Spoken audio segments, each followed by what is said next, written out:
Meus irmãos e minhas irmãs, paz e bem. O texto dos Atos dos Apóstolos que nós escutamos da liturgia de hoje é um episódio que acontece logo depois da morte de Herodes. E agora sim, terminado o tempo do Império de Herodes, é possível para a Igreja de Jerusalém ter um apostolado mais vibrante, porque as perseguições promovidas por Herodes, elas foram muito duras para a Igreja de Jerusalém. Então vai se dizer assim: a palavra do Senhor crescia e se espalhava cada vez mais. Paulo e Barnabé, ainda que Paulo, que é chamado de Saulo, mas é sempre nosso Paulo, e aparece um outro personagem que está com eles, que é João. Esse João é o evangelista, João Marcos, que eles então vão para a igreja de Antioquia. E veja que tem uma passagem também. Até este momento, a igreja determinante é aquela de Jerusalém. Jerusalém continua com a sua importância, mas surge uma igreja, aquela de Antioquia, uma nova igreja, filha de Jerusalém, que é robusta. E essa igreja é apresentada hoje. É uma igreja que tem profetas e doutores, e aparece o elenco desses profetas e doutores: Barnabé, Simeão, chamado Negro, Lúcio de Cirene, Manaém, que fora criado junto com Herodes, e Saulo. Então se mostra uma igreja já ministerial, uma igreja preocupada com a formação e com a expansão missionária. E vamos ver concretamente isso. Então o Espírito Santo disse: separai para mim Barnabé e Saulo. Então eles jejuaram, rezaram e impuseram as mãos sobre eles. Veja que essa imposição das mãos não é dar o Espírito Santo, porque isso eles já tiveram. Então, por exemplo, Saulo, no momento da sua conversão, que Ananias impõe as mãos, batiza este homem, ele recebe o dom do Espírito Santo. Não, então não é o dar o dom do Espírito Santo, mas um gesto de que são enviados em nome de, no caso, são enviados no nome da igreja de Antioquia, porque depois eles vão prestar contas para essa igreja. Daí a importância, meus caros, que quando alguém exerce o ministério em nome da comunidade, primeiro, que seja em nome da comunidade, mas que a comunidade deve sentir-se corresponsável por esse ministério. Ou seja, se alguém parte, se alguém vai para a missão, se alguém vai para o exterior, ou vai, como nós temos casa na Amazônia, a província, então os frades que vão para a Amazônia, ou então os nossos vicentinos, que ontem eu dizia isso para eles, que vão para visitar e ajudar os seus assistidos, que seja em nome da comunidade.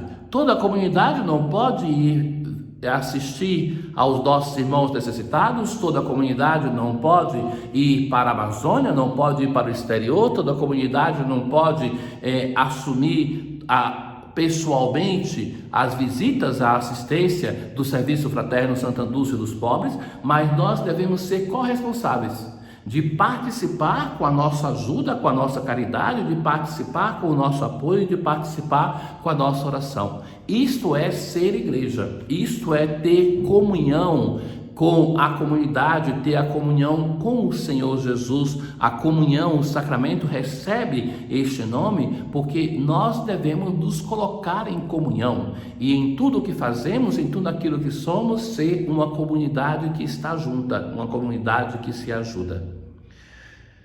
E então, quando chegaram a Salamina, depois de passar por diversos lugares, começaram a anunciar a palavra de Deus nas sinagogas dos judeus.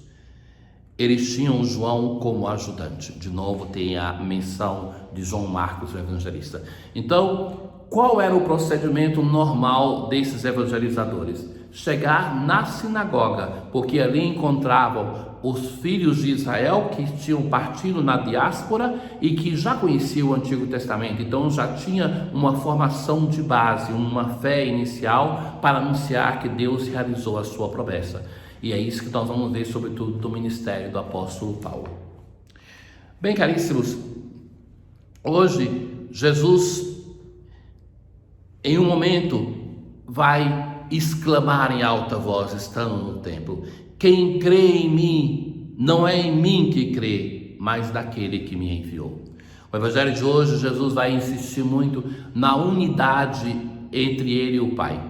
Veja bem que tem um aspecto da kenosis, do aniquilamento do verbo que, deixando o Pai, assume a natureza e se torna um de nós na pessoa de Jesus, o Cristo, que nós esquecemos.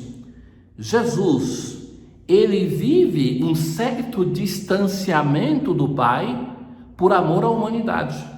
Então, o verbo que estava todo o tempo com Deus, que é Deus, que estava em união estreita com o seu Pai e o Espírito, por amor a nós, o Pai o envia, se encarna pela ação do Espírito Santo no seio da Virgem Maria e vai viver a experiência humana da incerteza, do distanciamento, da necessidade de viver a fé, porque nos céus nós veremos a Deus face a face, como o Filho, o Verbo, via a Deus face a face.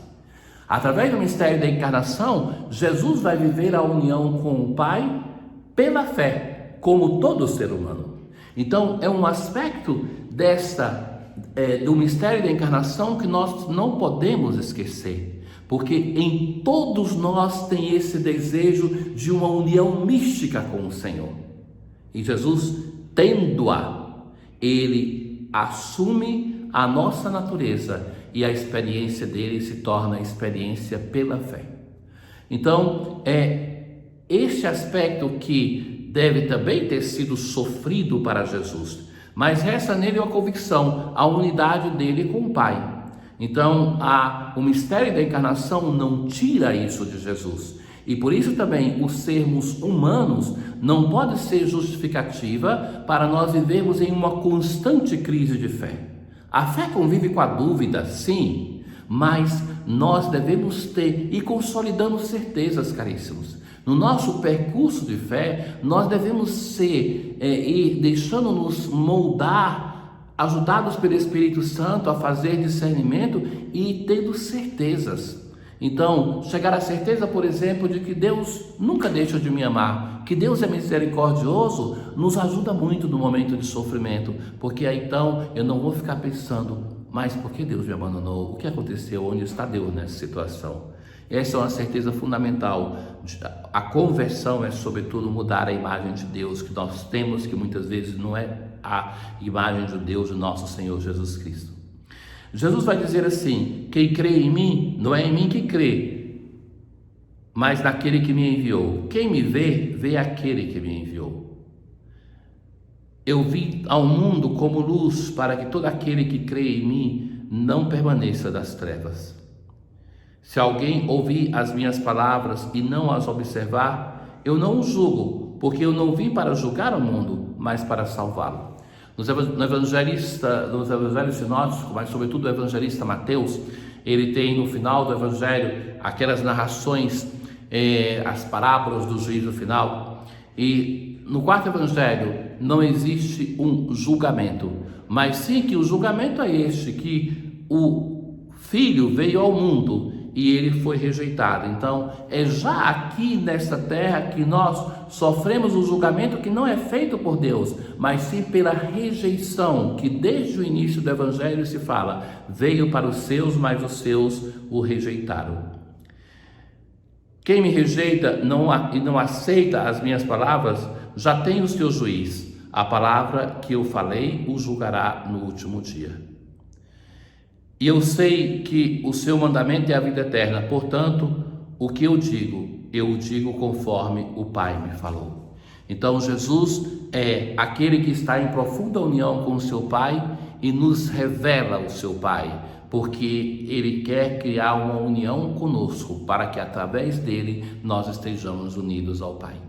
O quarto evangelho vai insistir muito nesse tema, que é essencial para nós conhecermos a pessoa de Jesus e buscarmos esta união com Ele e com o Pai. O Senhor esteja convosco, Ele está no meio de nós. Abençoe-vos o Deus Todo-Poderoso, o Pai, o Filho e o Espírito Santo. Paz.